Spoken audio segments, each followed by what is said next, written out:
grief, I like to think of it like a person who's sitting in a well. And I think as leaders, what we like to do is walk by the well and look down and go, have you heard my vision? It's so great. You should come up. And then we lower a ladder, right? Well, that's not good leadership. Okay, so I want to dive into your book because I loved it and I love hearing you talk about it. It's a great title. I definitely have title envy, and that is Big Shoes to Fill. Where'd this come from? I mean, you've done this, but had you always been thinking I should write something about this? Not always. Again, I love content. I love ideas, but more than anything, I love helping leaders and helping people take steps, right? I mean, that's ultimately what life is about, decisions and progress moving forward, which requires steps. When I started thinking about my experiences personally, obviously stepping in to lead at Watermark Church, but, I was a business owner for a while too, right? And then stepping into this new role now, the difference between stepping into a role that someone else created versus an entrepreneur who is founding an organization is drastically different. And the more I thought about it and talked to some friends and leaders, the more I realized that 99% of us as leaders are not creating the thing that we lead. We're stepping in to lead something that was created before us. And the complications with that are pretty dramatic. That led me to think more about it, do some more research. I found out that, the average person, the average leader is in a role 4 years before they're changing jobs, changing companies. The average millennial, it's even less. It's 3 years for them.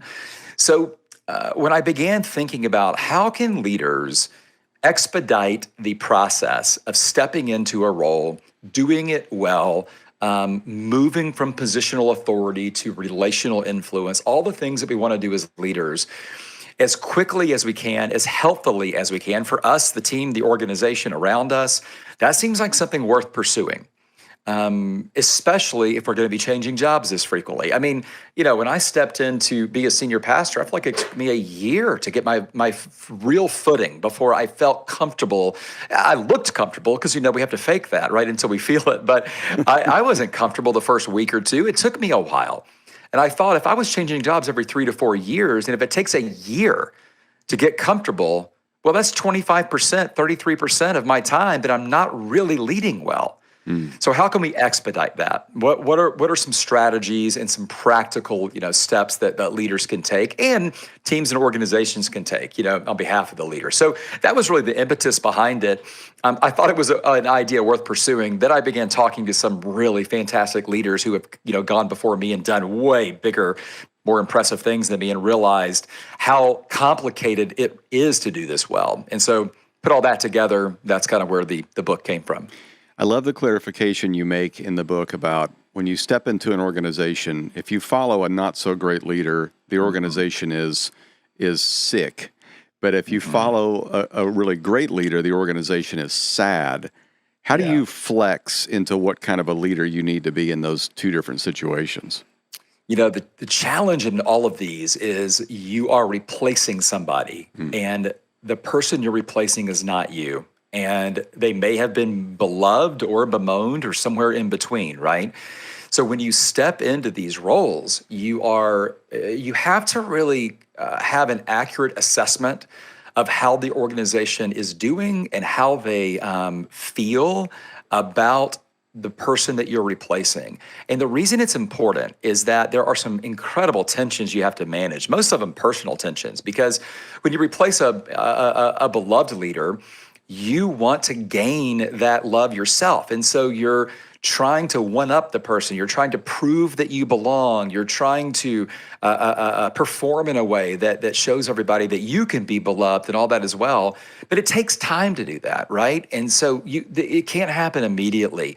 The good thing, though, is that when you replace a beloved leader, they typically are beloved because they've created a good team, a good organization that has a healthy culture, things of that nature. That is so much easier, When you step into a role where you're replacing a poor leader, odds are that the best leaders have already left. So I hate to say it this way, but you might be inheriting a mediocre team or a team that has some dynamic talent or raw talent, but man, the toxicity of that poor leader has really made the culture, the organization struggle. And so The tension there, though, is you're going to want to put down the previous leader to get a leg up. You're going to want to, I mean, the whole thing is about expediting the trust that you're trying to gain.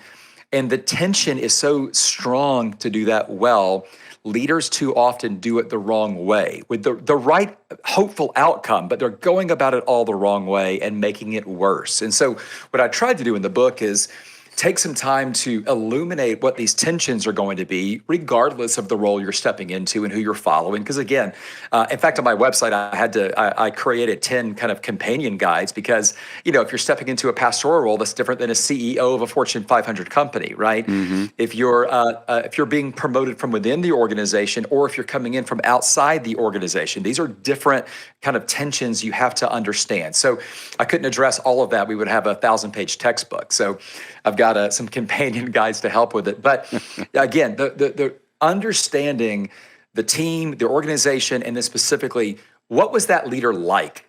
That helps you step in correctly and manage your own tensions as you're stepping in, manage the tensions of the people around you, the team, the organization as you're stepping in, and hopefully understand how to ask the right questions and have the right kind of patience to understand what people are feeling. That's really the big thing. It's about what they're feeling.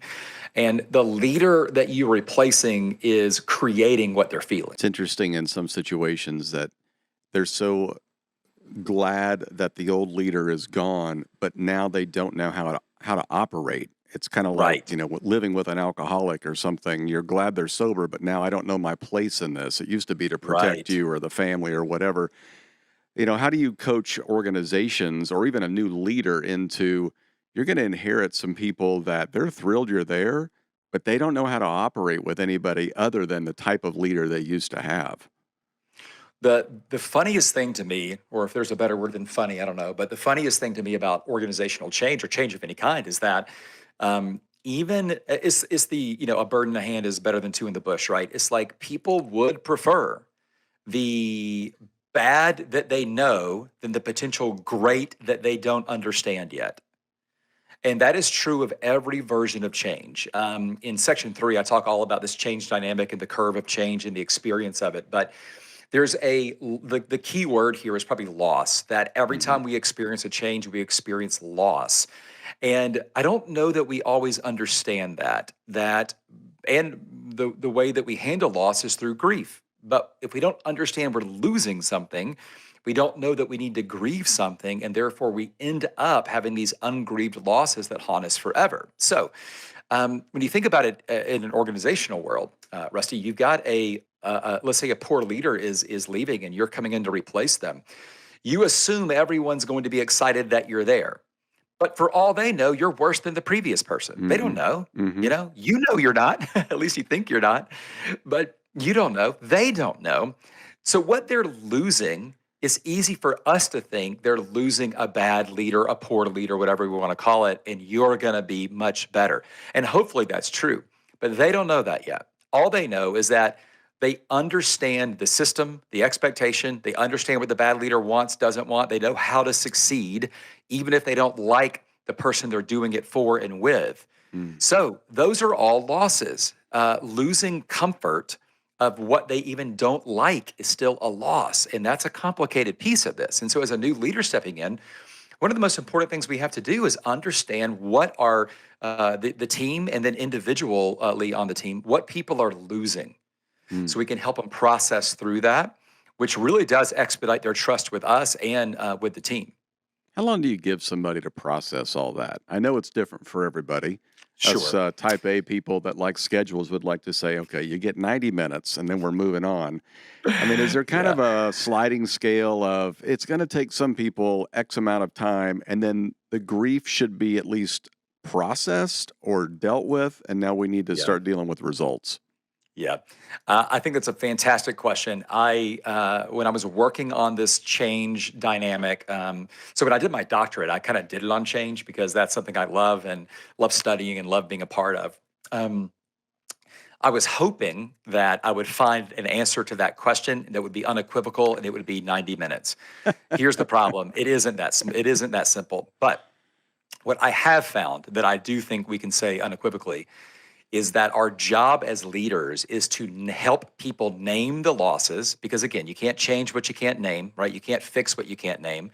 So we need to help people name the losses that they're experiencing, and then we need to help them. Our next job is to process with them. So the one finding I do have that I can say is correct is that the things that people can't name, they can't process, and therefore they can't get over. It's our job to help them name it and process it. And I can tell you that by naming and processing, it does expedite the process. However, if we don't name it and we just expect them to get through it, grief is, I like to think of it like a person who's sitting in a well. And I think as leaders, what we like to do is walk by the well and look down and go, have you heard my vision? It's so great. You should come up. And then we lower a ladder, right? Well, that's not good leadership, right? A great leader walks by and looks in the well, and instead of lowering a ladder and talking about how great it is up here, we lower the ladder and we climb down and we sit in the well with them to help them process why they're down there and then to help them climb back up. So really our job is to name it. I learned, it took me a long time to learn this, but then, and by the way, this is true of every version of change. This isn't just leadership transitions. I mean, this is a change dynamic. But when we're going through personal change, organizational change, or of course, leadership transition, which is change, one of the most important things we can do before we even announce there's going to be a change is, whether it's just ourselves or sitting with maybe our executive or leadership team, ask the question, who is losing what? Because if we can determine, even before the announcement is made, that even if we can't get them all, but if we can list a handful of things that are going to be lost because of this, it helps us get ahead of the processing and helps us start naming it for the people who need to process it. So I stumbled upon that, honestly, Rusty. I led so many changes at Woodstock City Church because again, there was just so much dynamic of growth and going to become a campus and all the things that happen, in that kind of space. So we're constantly having to change and evolve and rethink how our structure and our reporting structures and schedules and I mean everything, man. We had 65 staff, at our peak before I left. So I mean, it's just a lot of moving parts. And we would make a change and people would resist, and I'm like, people just resist change, And that's not true. It's a fallacy. No one's ever come to your office and said, I want to double your salary. And you said, no, I'm change resistant, right? So the issue isn't change. The issue is loss. It's discomfort and loss. And so I realized I had a great leader who was really struggling with a change. And I was behind his back, blaming him for resisting me and resisting the idea. And my solution was to just cast better vision. And that wasn't working. And one day I got in the room with him, and finally it just came to me. I'll blame God, but I just said, what do you feel like you're losing in this decision? And all of a sudden, it just opened up the floodgate of a conversation that allowed us both to make unbelievable progress through it. And once I realized that he felt like he was losing something, I was able to help him process it. Some of it wasn't even really much of a loss. It was like an emotional demotion or whatever, but it still felt like a loss. Some of it was very legitimate.